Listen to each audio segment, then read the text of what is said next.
ٹھیک ہے. تو بھائی یہ جو اسلام میں افینسو وار ہے نا، وہ اس کا صرف ایک مقصد ہے، اور وہ مقصد یہ ہے کہ سامنے والا ملک جو دشمنوں کا ملک ہے، اگر وہ اپنی عوام کے اس بنیادی حق سے ان کو محروم کر رہا ہے کہ وہ خدا کے بارے میں جانے، تو ایک مسلم حکومت کو یہ اختیار حاصل ہے کہ جس طریقے سے کہیں بھی ہیومن رائٹس وائلیشن ہوتا ہے اور ہیومینیٹیرین انٹرونشن ہوتا ہے، ایسے ہی خلافت کو بھی حق ہے کہ وہ ہیومینیٹیرین انٹرونشن کرے اور وہاں کے لوگوں کے لیے دعوت کا ایکسس فراہم کرے. لیکن یہ حق نہیں ہے کہ کسی بھی کو بھی زبردستی پکڑ کر کلمہ پڑھا دے اور اسلام قبول کروا دے. یہ حق نہیں ہے. ہاں، ان تک بات پہنچنی چاہیے، یہ حق ہے. اس میں بتائیے کیا پرابلم ہے؟ اچھا جی، ان تک بات پہنچنی چاہیے، یہ حق ہے. یہ حق ہے. اور وہ اگر لوگ آپ کا ملک، سے مان لو آپ کا ایک ملک ہے، آپ اپنے ملک کے صدر ہو، اور آپ نے اپنی عوام کے اوپر یہ پابندی لگا دی ہے کہ خبردار اسلام کے تعلق سے کوئی بات نہیں سنی جائے گی، اور کوئی آدمی اگر اسلام قبول کرنا چاہے تو ہم اس کو اسلام قبول کرنے نہیں دیں گے، اور نہ ہی اسلام کی دعوت یہاں تک پہنچنے دیں گے. آپ اگر اس طرح کی کوئی پابندی لگا دو تو ایک اسلامی حکومت جو ہے اس کے کارندے آپ کے پاس آئیں گے، آپ کو وہ چند آپشن دیں گے. مثال کے طور پر میں ادھر اسکرین شیئر کر دیتا ہوں. وہ آپشن کیا کیا ہوں گے؟ ایک منٹ رک جائیے. اسکرین دیکھ پا رہے ہیں میری؟ جی دکھ رہی ہے جی، آ گئی. اگر تھوڑا سا زوم کر دیں جی، تھوڑا دکھ سا رہا، برابر دکھ رہا، کوئی مسئلہ دکھ نہیں. رہا ہے. اچھا، تو یہ اسلامک ہیومینیٹیرین انٹرونشن ہے. اس کا اسٹیپ نمبر 1 ہے وَإِن جَنَحُوا لِلسَّلْمِ فَاجْنَحْ لَهَا وَتَوَكَّلْ عَلَى اللَّهِ إِنَّهُ هُوَ السَّمِيعُ الْعَلِيمُ. یہ سورہ نمبر 8 آیت نمبر 61 ہے. اس کا ترجمہ یہ ہے کہ if the enemy is inclined towards peace, make peace with them and put your trust in Allah. ٹھیک ہے. اگر آپ یہ کہہ لیں کوئی مسئلہ نہیں بھائی، ہم تو امن چاہتے ہیں، تو ٹھیک ہے، ہم بھی امن چاہتے ہیں. آپ ہمارے داعیوں کو دین کی دعوت پہنچانے دیں، سامنے والا قبول کرے نہ کرے وہ اس کی ذمہ داری ہے.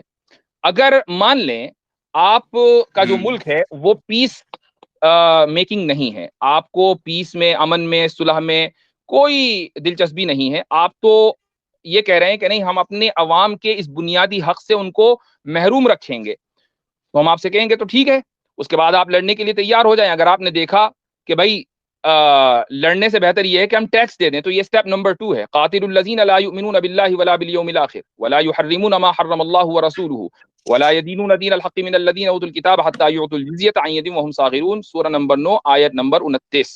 اس میں پوری آیت کے ترجمے کے بجائے شروع اور آخر کا ترجمہ کر رہا ہوں، وہی اہم ہے. Fight those who do not believe in Allah, اور آخر میں ہے until they pay the tax willingly submitting. اب آپ ہمارے ٹیکس دہندہ ہو گئے ہیں، تو اب جو مسلم ملک کے جو داعی ہیں وہ آپ کے ملک میں جائیں گے اور دین کی دعوت دیں گے، اور جو انسانوں کا بنیادی حق ہے وہ ان تک پہنچائیں گے. لیکن اگر آپ یہ کام کرنے کے لیے تیار نہیں ہیں کہ نہ جی، نہ تو ہم امن کریں گے، نہ ہم آپ کو جزیہ دیں گے، ہم تو آپ سے لڑیں گے، تو تب بھی آپ کے پاس ایک آپشن ہے کہ بھائی ٹھیک ہے، چلو کوئی معاہدہ کر لو میوچول انڈرسٹینڈنگ پر.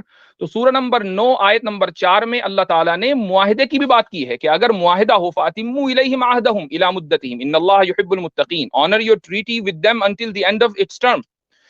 اب معاہدہ بھی ختم ہو گیا، آپ جزیہ دینے کے لیے بھی تیار نہیں ہیں، آپ امن کرنے کے لیے بھی تیار نہیں ہیں، آپ اپنی عوام کو انسانی حقوق دینے کے لیے بھی تیار نہیں ہیں، تو بھائی پھر آیت نمبر 5 سورہ نمبر 9 کی ایکٹیو ہو جاتی ہے. اس میں اللہ تعالیٰ فرماتا ہے فَإِذَا انْسَلَخَ الْأَشْهُرُ الْحُرُمُ فَاقْتُلُوا الْمُشْرِكِينَ حَيْثُ وَجَدتُّمُوهُمْ. Once the sacred months have passed, kill the polytheists wherever you find them. اور اسی کو رسول اکرم صلی اللہ علیہ وسلم نے فرمایا کہ ابو داود کی روایت ہے امرت ان اقاتل المشرکین حتی یشہدوا ان لا الہ الا اللہ وان محمدا عبدہ ورسولہ، کہ مجھے مشرکین کو سے جنگ کرنے کا حکم دیا گیا یہاں تک کہ لا الہ الا اللہ اور محمد رسول اللہ وہ کہہ دیں.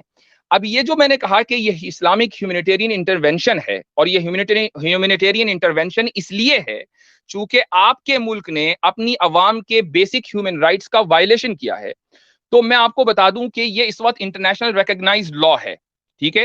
یہ یونائٹڈ نیشن کا ایک میگزین ہے جس کا نام ہے گلوبل ایشوز. اس میں دیکھیے کیا لکھا ہوا ہے. If any state were to avoid human rights as they are defined in the UN Charter, UN member states would have a moral obligation to intervene to restore peace and freedom within that state. کہ اگر کسی ملک میں freedom, آزادی اور امن کے خلاف ورزی کی جا رہی ہو تو یونائٹڈ نیشن کے جتنے ممبران ہیں ان کا یہ اخلاقی فرض ہے کہ وہ اس ملک میں دخل اندازی دیں، اس کے اوپر حملہ کریں اور وہاں پر امن اور آزادی کو ریسٹور کریں. تو یہ آج کے دور کا قانون ہے بھائی. اسی بنیاد کے اوپر دنیا میں بہت سے ملکوں کے اوپر حملہ ہوا ہے. تو اگر اقوام متحدہ کو اپنے ہیومن رائٹ چارٹر کا حق ہے تو اسلامی پیراڈائم کے اعتبار سے، اسلامی اعتبار سے بھی ہیومن رائٹس ہوتے ہیں. اور آپ پہلے ہی تسلیم کر چکے ہیں کہ اگر خدا موجود ہے تو پھر اس کے بندوں کو اس کے بارے میں جاننے کا حق ہے. اب اگر آپ کا ملک اپنی عوام کو خدا کے بارے میں جاننے سے روکے گا تو ہیومن رائٹس کا وائلیشن ہو جائے گا. آپ آلریڈی تسلیم کر چکے ہیں. اس لیے اسلام میں اقدامی جہاد ہے. اب بولیں.